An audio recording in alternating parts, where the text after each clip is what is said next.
At the end of the day,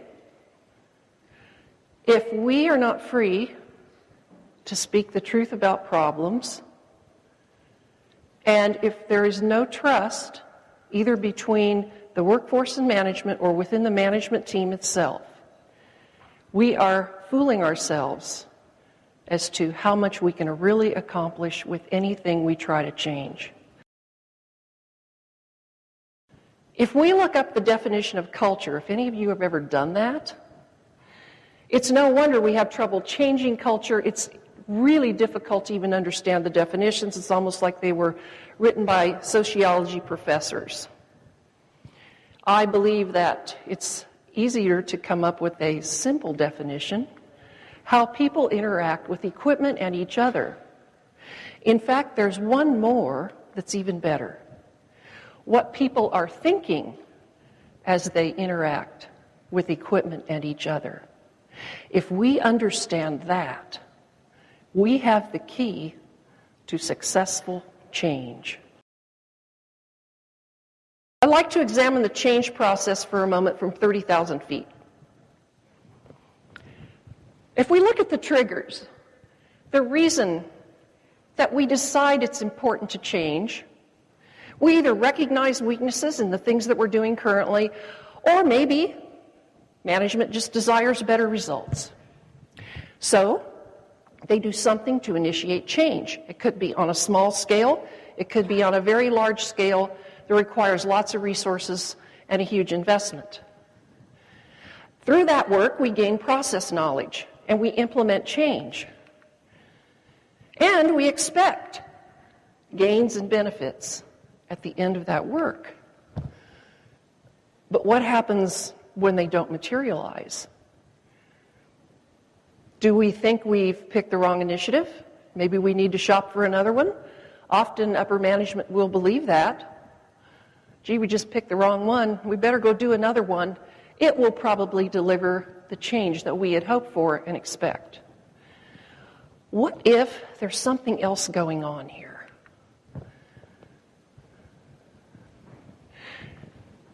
Let's talk about collisions for a moment. When we implement change, we learn something new about our business. Collisions are a natural part of the change process. They occur when whatever we've learned or whatever needs to change to gain the value and bring dollars to the bottom line collides with the management system.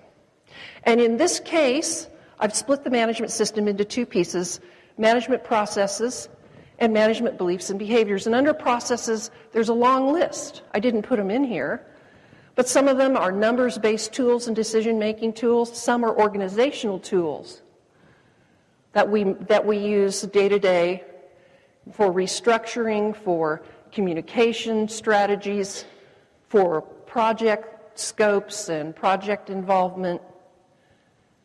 Those things all fall under process. Then there's our beliefs.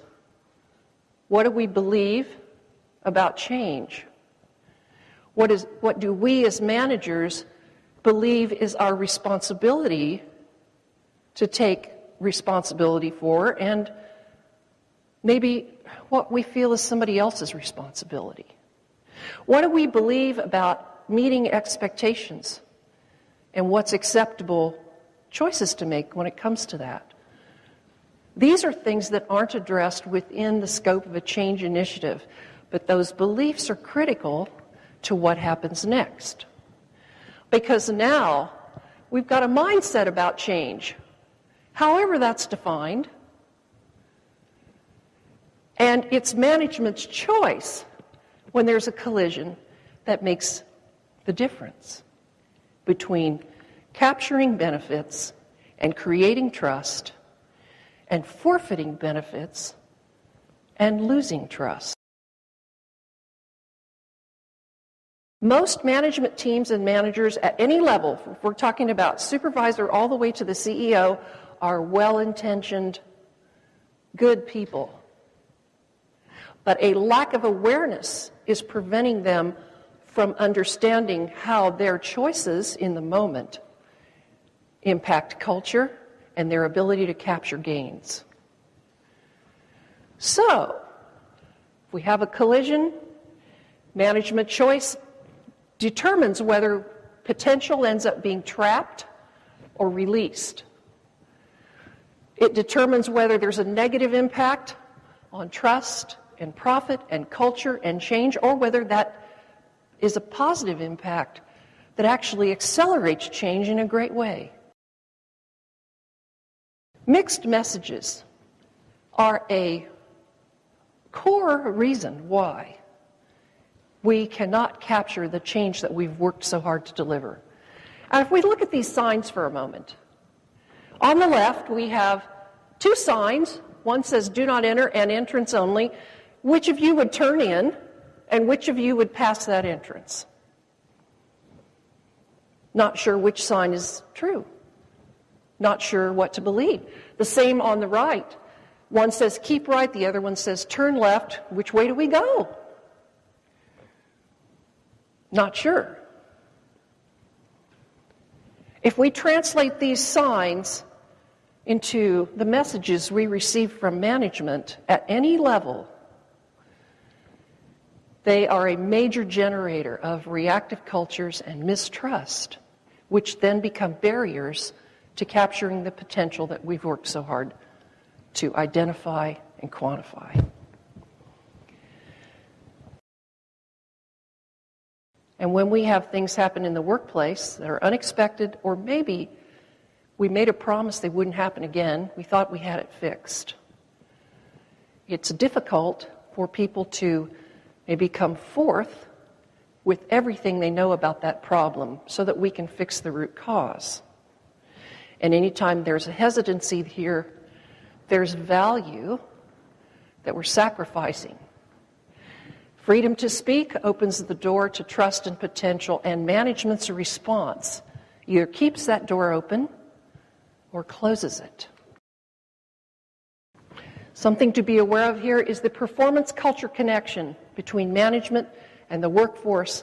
And if you're serious about capturing all the upside potential that your equipment can deliver, that your cost structure can deliver, that your people can deliver, keeping this connection open is your access to that potential. And if there's not trust, access will be denied. Us versus them.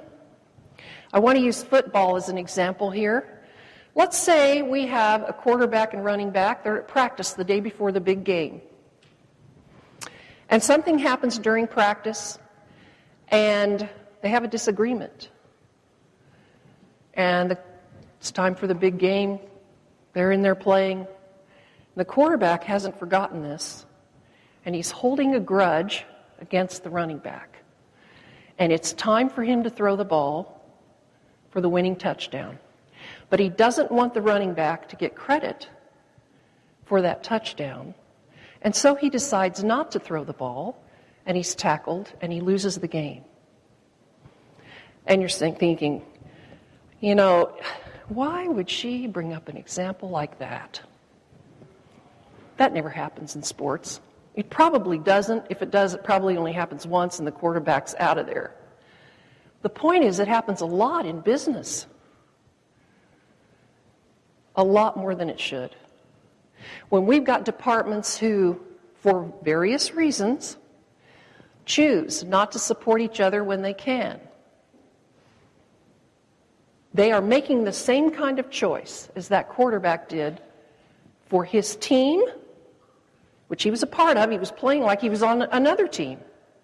Sometimes our departments play like they're a member of a different team. Solutions for real change. Let's talk about some of those. Sometimes change feels like this, with barriers diverting our attention. What if we could actually raise awareness enough to eliminate some of those so we could go faster?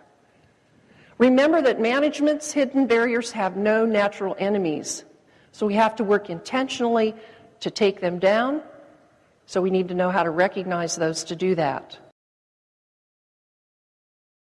So if we were to start down a new path for change, what would it look like? Well, we've now discovered that mindsets drive words and actions, And we now know that mindsets drive mixed messages. And mixed messages cause fear in the workplace. Politics hides problems, and our potential is trapped. However, if we can replace mixed messages with trust, now we have freedom to speak, problems fixed, and potential is released.